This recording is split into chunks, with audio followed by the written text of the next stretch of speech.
Hello friends, welcome back to my channel.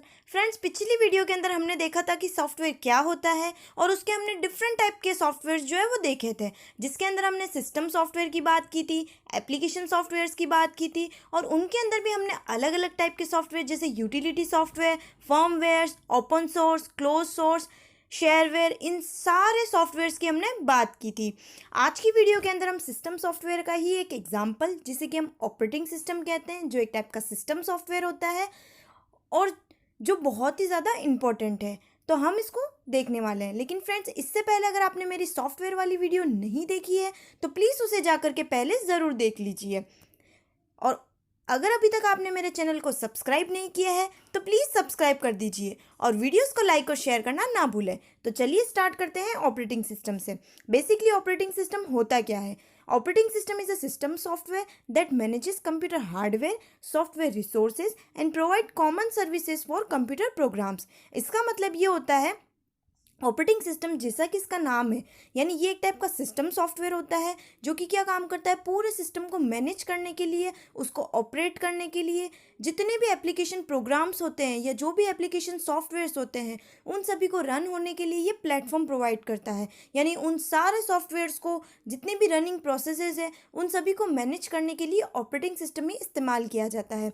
For example, पिछली video के अंदर भी मैंने आपको बताया था, जैसे हम बात करते हैं आपके एंड्रॉयड की, जो कि आप एक तरह का क्या होता है, ऑपरेटिंग सिस्टम होता है जो आपके फ़ोन के अंदर होता है, जो क्या काम करता है, जितनी भी आपकी एप्लीकेशंस होती है लाइक व्हाट्सअप, इंस्टा, ये सारी जो भी आप डाउनलोड करते हो, उन सारी एप्लीकेशंस को ये क्या करता है, मैनेज करके रखने का काम करता है, जिन्हें हम बेसिकली एप्लीकेशन सॉफ्टवेयर्स कहते हैं। तो इससे हमें पता चलता है कि ये एक ऐसा प्लेटफॉर्म है जितने भी एप्लीकेशन प्रोग्राम्स होते हैं उनको रन करवाने के लिए और उनको लिखने के लिए ये प्लेटफॉर्म प्रोवाइड करता है। इसी तरीके से ये हार्डवेयर और जो भी हार्डवेयर रिसोर्सेज होते हैं और यूज़र, उन दोनों के बीच में भी इंटरफेस का काम करता है। बेसिकली डायरेक्टली यूज़र जो होता है वो हार्डवेयर रिसोर्सेज को एक्सेस नहीं करता है, आप डायरेक्टली उस मेमोरी को एक्सेस नहीं करते हो, डायरेक्टली आप उन सारे डिवाइसेस को यूज़ में नहीं लेते हो। उसके लिए आप ऑपरेटिंग सिस्टम जो आपके फ़ोन के अंदर भी इंस्टॉल रहता है, जैसे आप अगर आपके पीसीज की बात करते हो या आपके कंप्यूटर डेस्कटॉप इनकी बात करते हो, तो उसके अंदर क्या होता है, विंडोज़ ऑपरेटिंग सिस्टम होता है और उन सारे ऑपरेटिंग सिस्टम के ऊपर ही जितनी भी अपने पास में एप्लीकेशन सॉफ्टवेयर्स होती है वो रन करती है और उसके ऊपर जो है मैनेज की जाती है। यानी कि ये यूज़र और हार्डवेयर रिसोर्सेज दोनों के बीच में इंटरफेस प्रोवाइड करता है। अलग अलग टाइप के ऑपरेटिंग सिस्टम होते हैं, जैसे एंड्रॉयड हो गया, विंडोज़ हो गया, आईओएस हो गया, लिनक्स हो गया। ये सारे क्या है, ऑपरेटिंग सिस्टम होते हैं, जो मैंने आपको अपनी पिछली वीडियो के अंदर भी बताए थे। It manages overall resources and operations of the computer, यानी कंप्यूटर के जितने भी ऑपरेशंस होते हैं, जितने भी उसके ओवरऑल रिसोर्सेज होते हैं, उन सभी को मैनेज करने के लिए भी ऑपरेटिंग सिस्टम का इस्तेमाल किया जाता है। It controls and monitors the execution of all other program that reside in the computer. अभी मैंने आपको बताया था कि जितने भी एप्लीकेशन सॉफ्टवेयर्स होते हैं, जिनको बेसिकली आप नॉर्मल लैंग्वेज के अंदर ऐप्स कहते हो, उनको भी जो है ये मैनेज और कंट्रोल करने के लिए यूज़ में आता है। यानी जो भी ऐप्स एग्जीक्यूट होती है वो आपके ऑपरेटिंग सिस्टम के ऊपर एग्जीक्यूट होती है, यानी उसी के ऊपर रन करती है, उसी के ऊपर उनकी एक्सेसिंग होती है। It make the computer system convenient to use in a efficient manner, यानी ये कंप्यूटर सिस्टम को इस तरीके से मैनेज करता है कि जितनी भी एप्लीकेशंस होती है वो इजीली इसके ऊपर रन कर सकती है।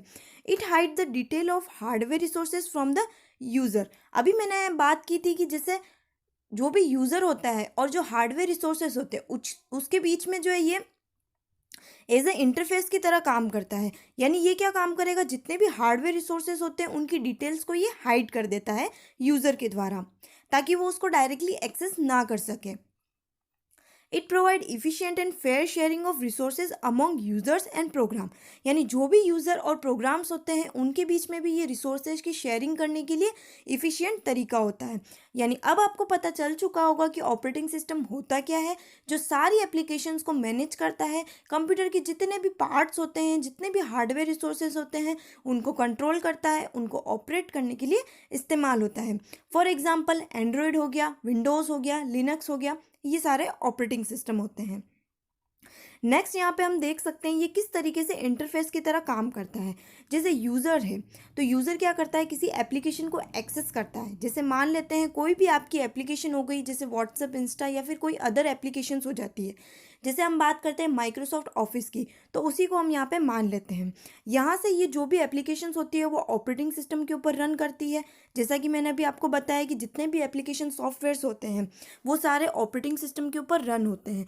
तो ये चीज़ यहाँ पे कंप्लीट हो जाती है। और ये ऑपरेटिंग सिस्टम क्या काम करता है, हार्डवेयर रिसोर्सेज को एक्सेस करता है। यानी जैसे कोई भी प्रोसेसर की ज़रूरत पड़ जाती है या कोई भी मेमोरी की ज़रूरत पड़ जाती है, तो वो सारी रिक्वायरमेंट्स जो होती है वो ऑपरेटिंग सिस्टम क्या काम करता है, यूज़र्स तक पहुंचाता है। तो उसके बीच में ये क्या काम करता है, इंटरफेस की तरह यूज़ में आता है। डिफरेंट टाइप के सॉफ्टवेयर्स जो होते हैं वो दिखाई देते हैं। ऑपरेटिंग सिस्टम भी एक टाइप का सिस्टम सॉफ्टवेयर होता है। अलग अलग टाइप के ऑपरेटिंग सिस्टम आप यहाँ पे देख सकते हो, जैसे iOS हो गया, लिनक्स हो गया, विंडोज़ हो गया, इसी तरीके से एंड्रॉयड हो गया और उबंटू। ये जो है ये उबंटू है, ठीक है।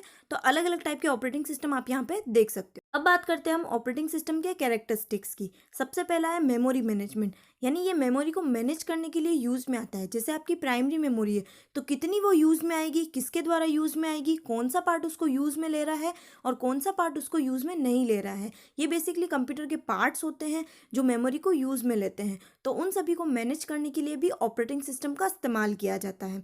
इसी तरीके से allocates the memory when a process और प्रोग्राम रिक्वेस्ट इट। जैसे अलग अलग टाइप की प्रोसेसेस होती हैं वो क्या करती हैं, रिसोर्सेज को यूज़ में लेती है। उन रिसोर्सेज के अंदर जैसे हम मेमोरी की बात करते हैं तो जो भी प्रोसेसेस और प्रोग्राम्स जो होते हैं वो एग्जीक्यूट हो रहे होते हैं तो उनको मेमोरी की ज़रूरत होती है। तो ये मेमोरी एलोकेशन का काम भी कौन करता है, ऑपरेटिंग सिस्टम ही करता है। इसी तरीके से सेकेंड है प्रोसेसर मैनेजमेंट। प्रोसेसर का मतलब हो गया जैसे सीपीयू। तो सीपीयू जो होता है वो किसी प्रोसेस को एलोकेट करना है तो उसके लिए भी हम किसका इस्तेमाल करता है, ऑपरेटिंग सिस्टम का। इसी तरीके से deallocates the processor when it is no longer required, यानी कि जिस प्रोसेसर की ज़रूरत नहीं है उस प्रोसेस को एग्जीक्यूट होने के लिए उसको वापस से डी एलोकेट कर दिया जाता है। यानी कि जो एलोकेट किया हुआ प्रोसेसर था उसको वापस से डी एलोकेट कर दिया जाता है। फिर हम बात करते हैं डिवाइस मैनेजमेंट की। बेसिकली आपको इनके ये सिर्फ पॉइंट्स याद रखने हैं कि मेमोरी मैनेजमेंट का काम करता है, प्रोसेसर मैनेजमेंट का काम करता है। फिर थर्ड बात आती है डिवाइस मैनेजमेंट की। इसके अंदर क्या होता है, जितने भी डिवाइसेस होते हैं, जैसे हम बात करते हैं input devices, output devices, memory, इन सभी को ये क्या काम करता है, मैनेज करने के लिए यूज़ में आता है। इसलिए इसको हम इनपुट आउटपुट कंट्रोलर की तरह भी कह सकते हैं। यानी जितने भी इनपुट आउटपुट डिवाइसेस होते हैं उनको भी ये कंट्रोल करने के लिए यूज़ में आता है। That decide which process gets the device when and for how much time, यानी कितने टाइम के लिए कोई भी प्रोसेस है वो इनपुट डिवाइसेस को कितने टाइम के लिए यूज़ में ले रही है, आउटपुट डिवाइसेस को कितने टाइम के लिए यूज़ में ले रही है और कब यूज़ में ले रही है, ये सारा मैनेज करने का काम जो है ऑपरेटिंग सिस्टम करता है। फोर्थ बात करते हैं फाइल मैनेजमेंट की। यानी जितनी भी फाइल्स होती है, जैसे आपके सिस्टम के अंदर भी जैसे सी ड्राइव होती है तो सी ड्राइव के अंदर भी बहुत सारी सिस्टम फाइल्स होती है, उनको मैनेज करने के लिए कौन यूज़ में आता है, ऑपरेटिंग सिस्टम यूज़ में आता है। Allocates and deallocates the resources and decide who gets the resources, यानी ये क्या काम करता है कि जितने भी रिसोर्सेज होते हैं, यानी किस किस डिवाइस को कितने रिसोर्सेज एलोकेट करना है, कौन सी प्रोसेस कब कितने रिसोर्सेज का यूज़ में ले रही है। रिसोर्सेज का मतलब हम इस तरीके से भी समझ सकते हैं, जैसे कोई भी डिवाइसेस है या फिर कोई भी प्रोसेसर एलोकेट करना है तो उसके लिए भी ऑपरेटिंग सिस्टम का इस्तेमाल होता है। फिर ऑपरेटिंग सिस्टम क्या करता है, सिक्योरिटी प्रोवाइड करता है। सिक्योरिटी का मतलब ये हो जाता है जैसे कोई भी अनऑथराइज यूज़र उसको एक्सेसिंग कर रहा है, यानी उन प्रोग्राम्स को एक्सेस कर रहा है, जैसे डेटा को एक्सेस कर रहा है, तो उसको भी ये क्या काम करता है, सिक्योरिटी प्रोवाइड करता है। जैसे आप बेसिकली देखते हैं कि आप पासवर्ड वगैरह इनका यूज़ में लेते हैं या कोई भी इंक्रिप्शन जैसे टेक्नोलॉजी हो गई तो वो सारी क्या करता है, ऑपरेटिंग सिस्टम ही प्रोवाइड करता है। यानी उन अनऑथराइज एक्सेस से बचाने के लिए भी ऑपरेटिंग सिस्टम यूज़ में आता है। जैसे आपने मेरी पिछली वाली वीडियो देखी होगी, उसके अंदर आपने यूटिलिटी सॉफ्टवेयर के बारे में देखा होगा कि उसके अंदर एंटीवायरस वगैरह ये सारी चीज़ें प्रोवाइड की जाती है, जो क्या काम करती है, आपके डेटा को सिक्योर बनाए रखती है और जो भी वायरसेस होती है उनसे ये प्रोटेक्शन प्रोवाइड करती है।